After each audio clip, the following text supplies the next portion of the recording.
There needs to be something about you, about what you bring to the table or what your business brings to the table that is unique, that is special, that is better than the other options that are out there. When we studied the external environment, we tried to ascertain what small business owners can potentially do, what is possible.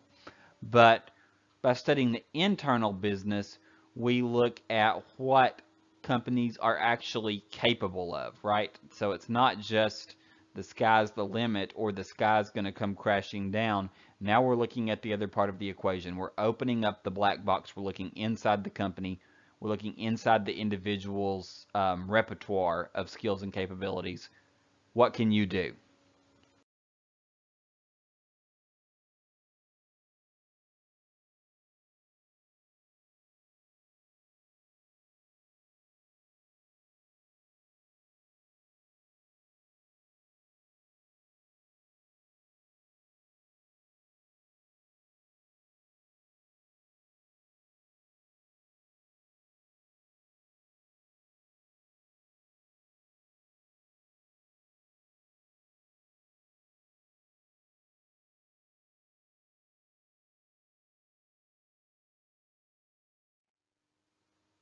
In this slide, we have the general framework of how we are going to look inside the firm. So we're talking here about resources, the firm's assets, including the people and the value of its brand name that represent inputs into a firm's production process. These resources can be either tangible or intangible. They're nouns and they're the building blocks of ultimately your capabilities, which are more like verbs, more like skill-based things.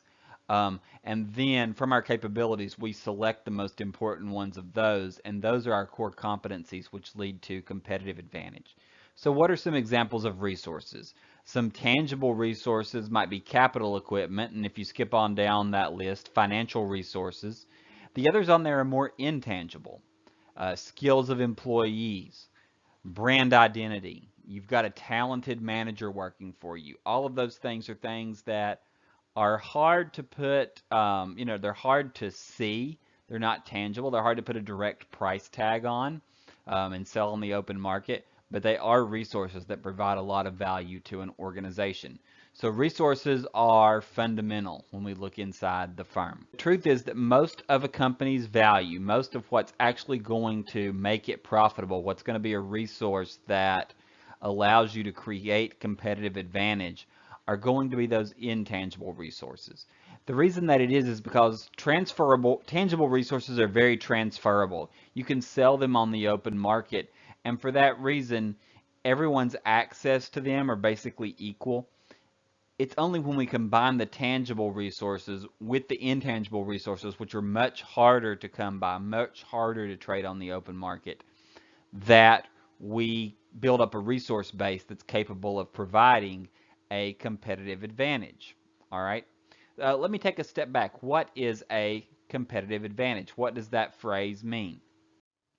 Well, if you unpack it a little bit, competitive refers to how you stand in competing with your competitors. And an advantage means you've got a leg up on those competitors. So it's the things that you have in your toolbox, in your resource kit, that helps you stand out above the pack. And that standing out, that ability to earn profits that others don't, that's a competitive advantage. All right. So on this slide, you've got a list of different types of tangible and intangible resources. You've got financial, physical, and technological resources that are tangible. They can all be very easily sold. And then there's the intangible resources. So our human resources like knowledge and know-how and skills. Social resources, which a lot of people don't think about, but the ability of people in your group or your own ability to work with others outside of your company, even if you're a go-alone entrepreneur, social resources are important. Your ability to make connections and trust with others that could potentially help your company. And then reputation, the brand, the perceptions of quality, your reputation for consistency, or maybe there's some cachet associated with your name, and it's, maybe even just locally, it's kind of considered there's some prestige associated with it. Those are intangible resources. These are the building blocks of competitive advantage.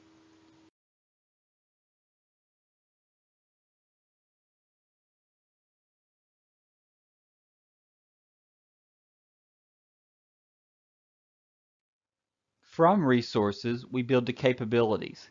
Capabilities are those firm level skills in organizing resources to achieve value creation. Okay, so I don't want you to get terribly hung up on the distinction, but we're going up another level here to another level of sophistication, and it's capabilities that companies really have that they develop over a period of time, all right? And so just like you develop a skill over a period of time, it's not just something that you possess naturally when you come in the door, but by being in business, you develop capabilities by working with your resources. So the distinction is a little bit hard to explain in the abstract, but let me give you a couple of examples. Let's say that you are a company that makes movies, and so filmmaking may be one of your capabilities. But that filmmaking requires several resources to have that work. You need to have talented actors, a talented director, the movie equipment themselves, a good script, which you may have had to purchase. And then also an understanding of, on the downstream side, how to distribute that film. So all of those things are going in and creating, your business's competitive advantage. But several of those things are just, are resources that are being bundled into filmmaking. Or maybe your company's strength, your capability that you have is negotiating. One of your capabilities is negotiating. And so, you may have a certain financial reputation that helps you, a certain prestige that helps you. There may be a skill involved, the skill of the actual negotiators. Um, to get into a lot of rooms, there's a capital requirement, so that would be a resource. But all of those together bundle up to create that negotiation skill.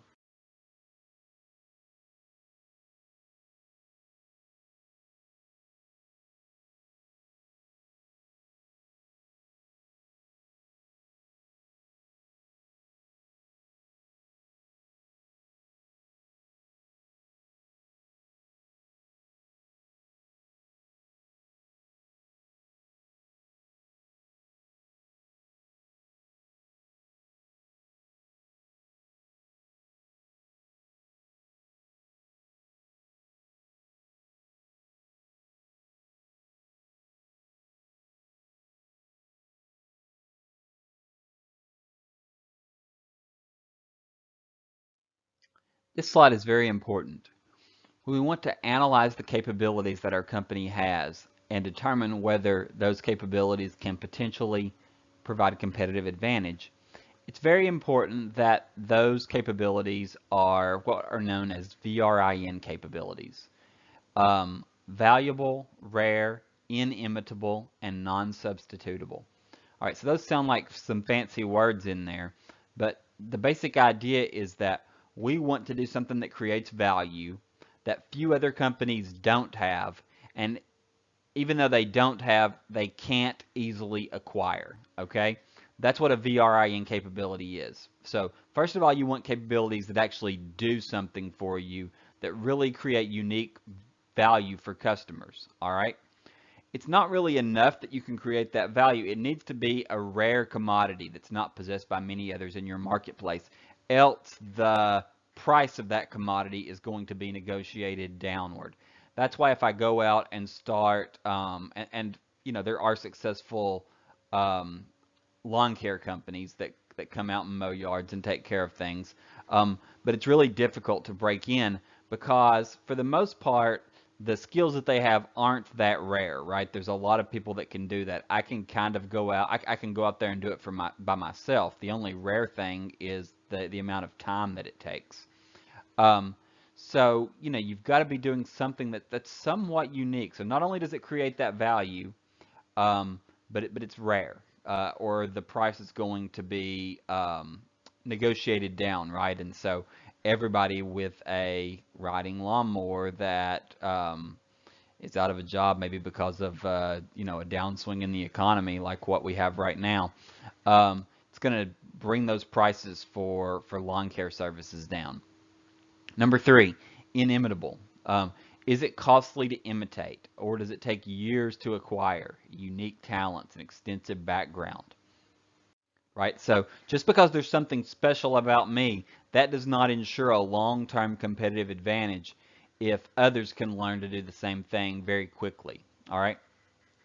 Non-substitutable is a similar idea, but here we're talking about other products and services that are very different than what I sell, right? But they can come in and substitute for what I can do. Not necessarily a product or service, but the capability, right?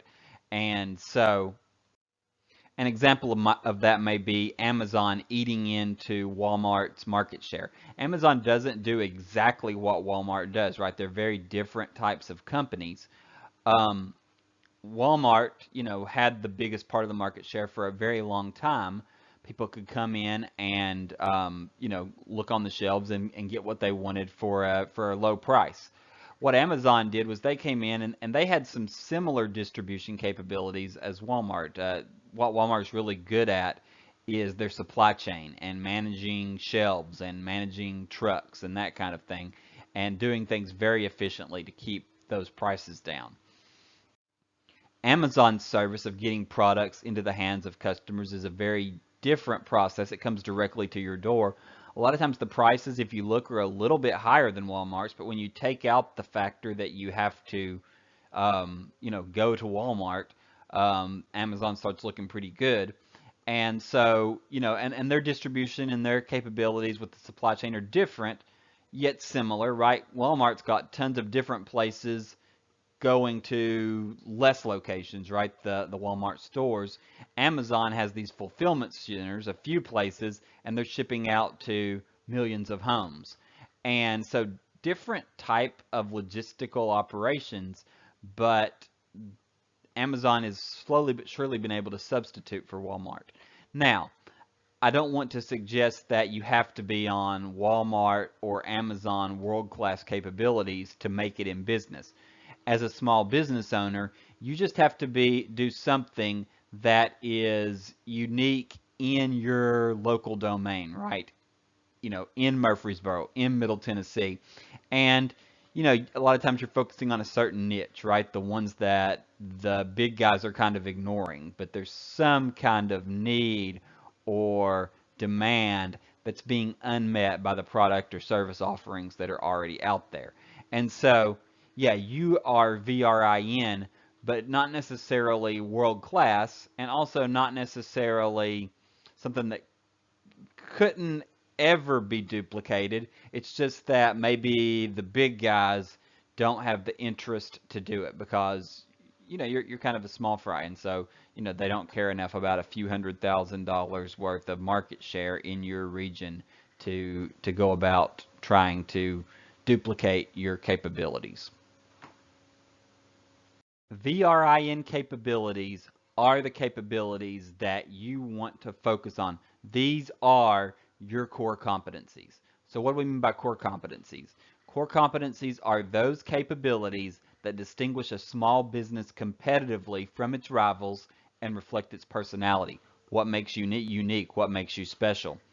They're activities that a small business performs especially well compared to competitors. You're better at something than the people that you're competing against.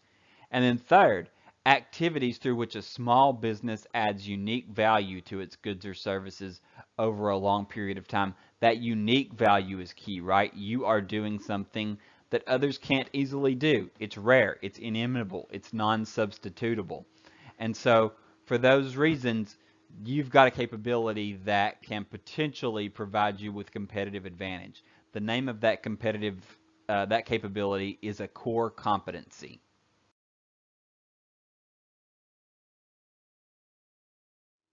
I think this is an interesting framework and way of looking at it.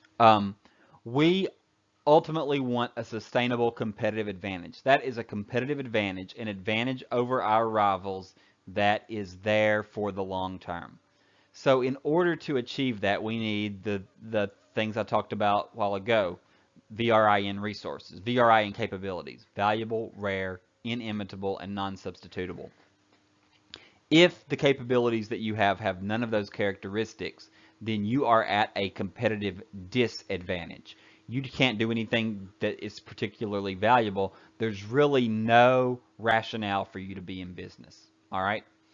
If you can do something that's valuable, but it's not rare, then we're what's called competitive parity. You're kind of in that place where a lot of lawn mowing services are. They can do something that creates some value, in a lot of cases a good deal of value, but it's not rare.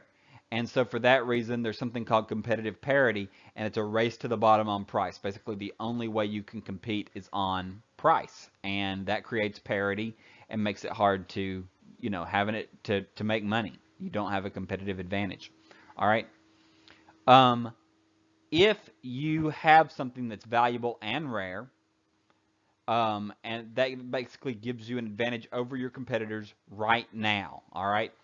It's not costly to imitate, however. It's not non-substitutable. Therefore, your advantage is only temporary, right? People can imitate you, or there may be an alternative group of services or products that can come in and make people just as happy as you can and take your place.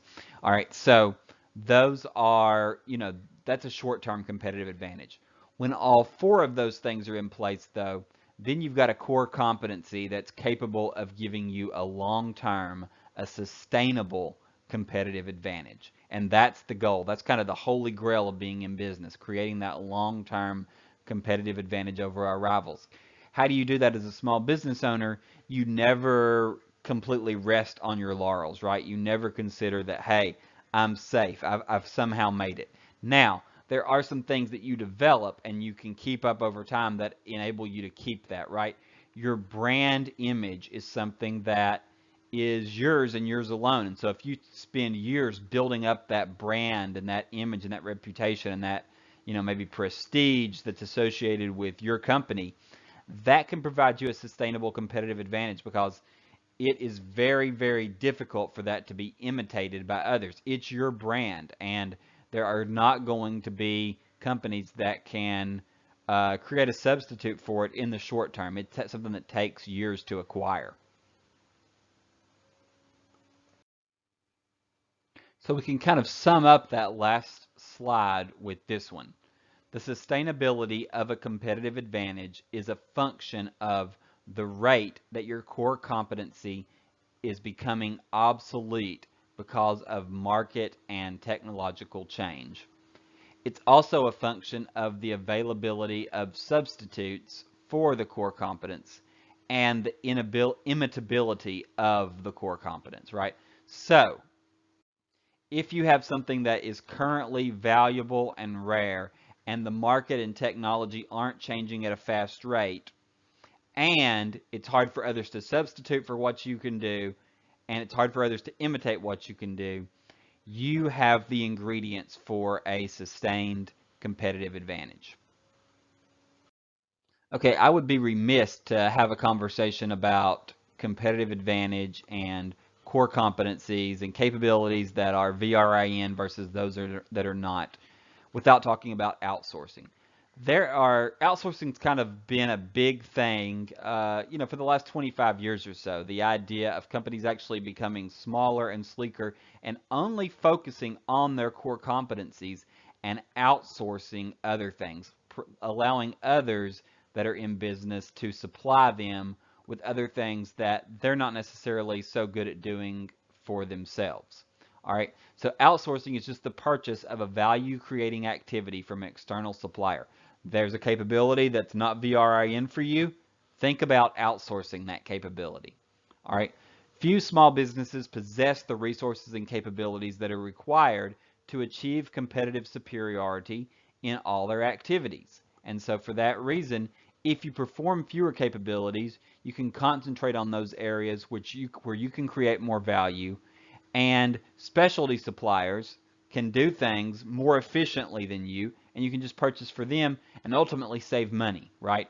Because it's too expensive or too time consuming for you to do it yourself. So outsourcing is an excellent option when you look at your set of capabilities and you decide, hey, here's some things that I'm not so good at. They're not really valuable and rare, and they're certainly not non-substitutable because here's that other company over here that does something really similar, and so I'm going to let a supplier do this for me. Companies do need to be careful when they outsource. You as the entrepreneur need to exercise some caution. So when do you not outsource? Well, you don't want to outsource capabilities that are critical to your success, even if those capabilities aren't actual sources of competitive advantage. If there's something where if you outsource it and some kind of company's secret can be stolen or one of your secrets can be stolen and then somebody can start doing what you do, even if it's not technically a VRIN capability, that's something you want to keep in-house. Similarly, you don't want to outsource your knowledge base. All right, so don't outsource activities that stimulate the development of new capabilities and competencies. All right, so this is kind of more geared towards technological companies, companies that are very knowledge intense, but you don't want to outsource things that are going to trigger more innovation within your company if you're in one of those more high-tech type companies. In the next presentation, we are going to turn our attention to a SWOT analysis. But for now, I want to draw the attention that what we've done is we've laid the groundwork for the strengths and weaknesses part of the SWOT with this presentation. When we look at our capabilities, when we look at things that we are that the company can do, and then we analyze those according to the VRIN framework, we can potentially identify our strengths and weaknesses. We can differentiate what we do well, what is good about us and our product. Those are things that are at the very least going to create value and perhaps be rare, with weaknesses, something that your firm lacks or does poorly in comparison to others. This is a condition that puts it at a competitive disadvantage in the marketplace. So things that either don't create that much value, or even if they do, they're not rare at all compared to others and can potentially be superseded. Those are your weaknesses, okay? So we want to look at our resource base, be objective about it, determine what our capabilities are, and determine whether any of those capabilities can help build a core competence. Then, when analyzing internally everything that we've got, whether it's our people, whether it's our skills, whether it's our technology, whether it's our brand, our ability to organize as managers, whether it's our books, if our finances look good or bad, we want to be able to categorize those things as either a strength or weakness, either something that is a building block of competitive advantage or not. So when we build a SWOT, it's more than just kind of a willy-nilly list of things we can think about the company that are good and things that we can think about the company are bad.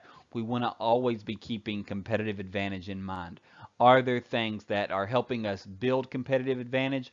And are there things that are potentially harming us and taking away our competitive advantage because others have a competitive advantage over us? And a lot of times it's a good idea, as we talked about in the last two slides, to outsource your weaknesses. All right?